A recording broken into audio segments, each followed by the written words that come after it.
Hello everybody, Chris Profi, Musically Obsessed, entering a contest today for my good friend Jeff Whitcher over at the Vinyl Destination. He just surpassed 200 subs. Jeff is a great guy. I've done some videos with him. We did a top 10 Monkees songs. We did a top 10 Pink Floyd songs. And then we just did a top 10 Deep Purple song with Aaron Mutha Alamere. So, Jeff is a great guy, and, he's a funny guy, too. He did a video, he was entering Rachel's 666 contest, and he made up all of these artists that didn't really do satanic albums, and one of them was Anne Murray, and I was laughing hysterically as I'm watching this. So he has this sort of dry sense of humor about him. He's into everything. His collection is amazing. He really loves the Beatles, the Monkees, but he's into classic rock. He just wrote me the other day. He's like, Chris, I think I want to get into Judas Priest. What are some albums that I should get? So I feel like he's constantly growing as a music lover as well, which is important. I think JC mentioned this. We have another video coming up this week, so keep an eye out. And so that is what's going on with Jeff. He's a great guy. If you've never seen his channel, head on over. I'll leave the link below. Again, that's Jeff Whitcher, Vinyl Destination. Now, what he wants us to do is show 5 of the first albums that we remember buying or acquiring. Well, a few of these I've already shown, so I'm just going to show them real quick because then I'll get into some of these other ones. Some of my first ones were just 45s. I remember getting my dad's 45 of the Monkees' Valerie and Tapioca Tundra. I remember listening to this as a kid quite a bit. I've shown this before. I'm not going to really talk about it too much. My Train Ballads 45. And then I've shown this as well. The band Taco, they had their hit Putting on the Ritz. So those were some of my earliest 45s that I got. And I tried to find some albums here that were early in my collection, but maybe that either I haven't shown before or I haven't shown in a while, because I feel like I'm showing a lot of the same albums. So here we go. So these are some of my earliest albums I remember getting. The first one is Tears for Fears, Songs from the Big Chair. I think a lot of us had this growing up. This is 1985, so I was 11 years old when this came out. This is on Mercury. And, this was just full of hits. Shout, Everybody Wants to Rule the World, Head Over Heels. But the whole album is amazing. I think there was an album before this as well that I might need to pick up. But Tears for Fears, I don't see this album shown that often, and it is a nice slice of pop music from the 80s. So that was definitely an early album of mine. This album, I remember going to a flea market when I was a kid. My friends and I would ride our bikes around, and we would go to this record store. We went like a few times a week on our bikes, and it was this exciting adventure because we got to go and we'd get hamburgers from the hamburger place and then, ride our bikes to the record store. And on our way back, sometimes we'd stop at this flea market. And I remember picking up this album. I had never heard it before. I had Inagata Devita. I never heard the album Ball. This is on the Atco label.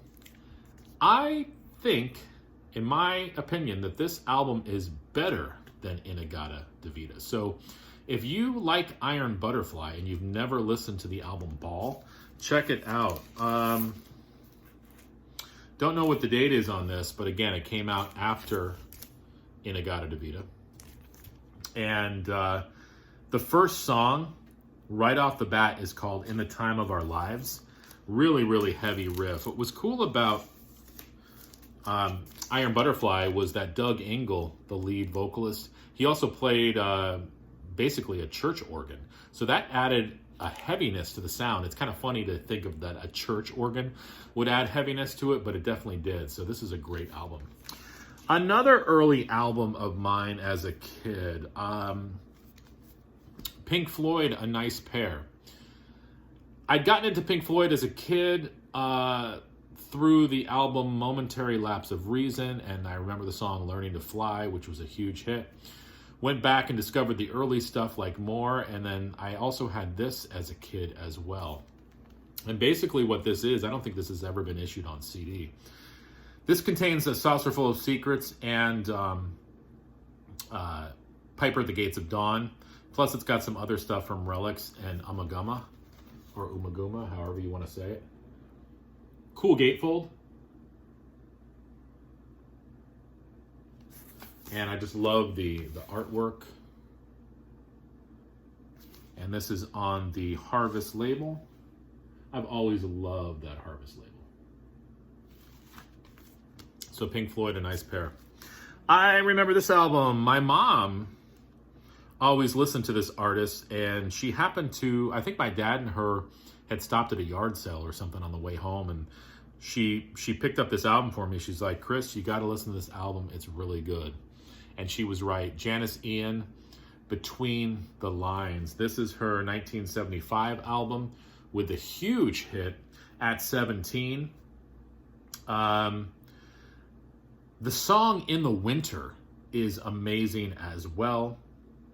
And really the whole album. I love the whole vibe of this album. And Janis Ian, I've talked about her before. She started off in the folk movement, and she had a huge, not a huge hit, but a pretty big hit with a song called Society's Child. And this was her next big hit, which was even bigger, At 17. She came out with a lot of albums. She's still recording.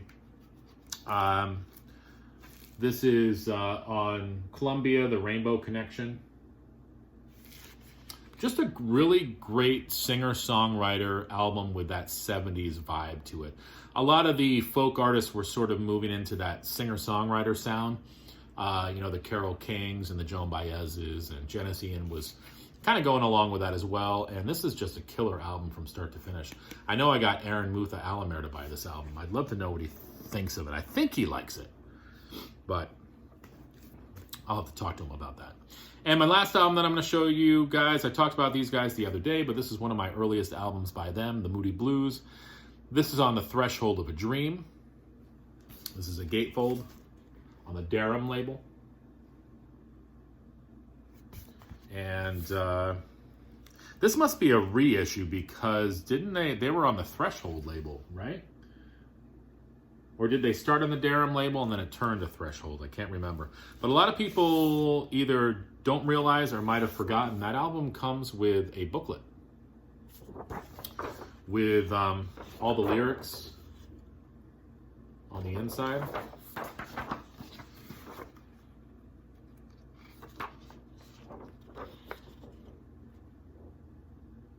So if you find this album out in the wild, make sure to look inside and make sure you get the booklet that comes with it as well. So there you go, Jeff. Those are some of my earliest records that I had added to my collection, on top of the 45s that I've shown quite a bit. So again, to everybody out there, please go check out Jeff. I think he's getting close now to 250 subs. He's going to climb up there. He's a great guy. He has a great personality in front of the camera. And like I said, we've got some videos coming up this week that we're going to be involved in. So keep an eye out for that. Enjoy the rest of your Monday. All right, we'll talk to you later.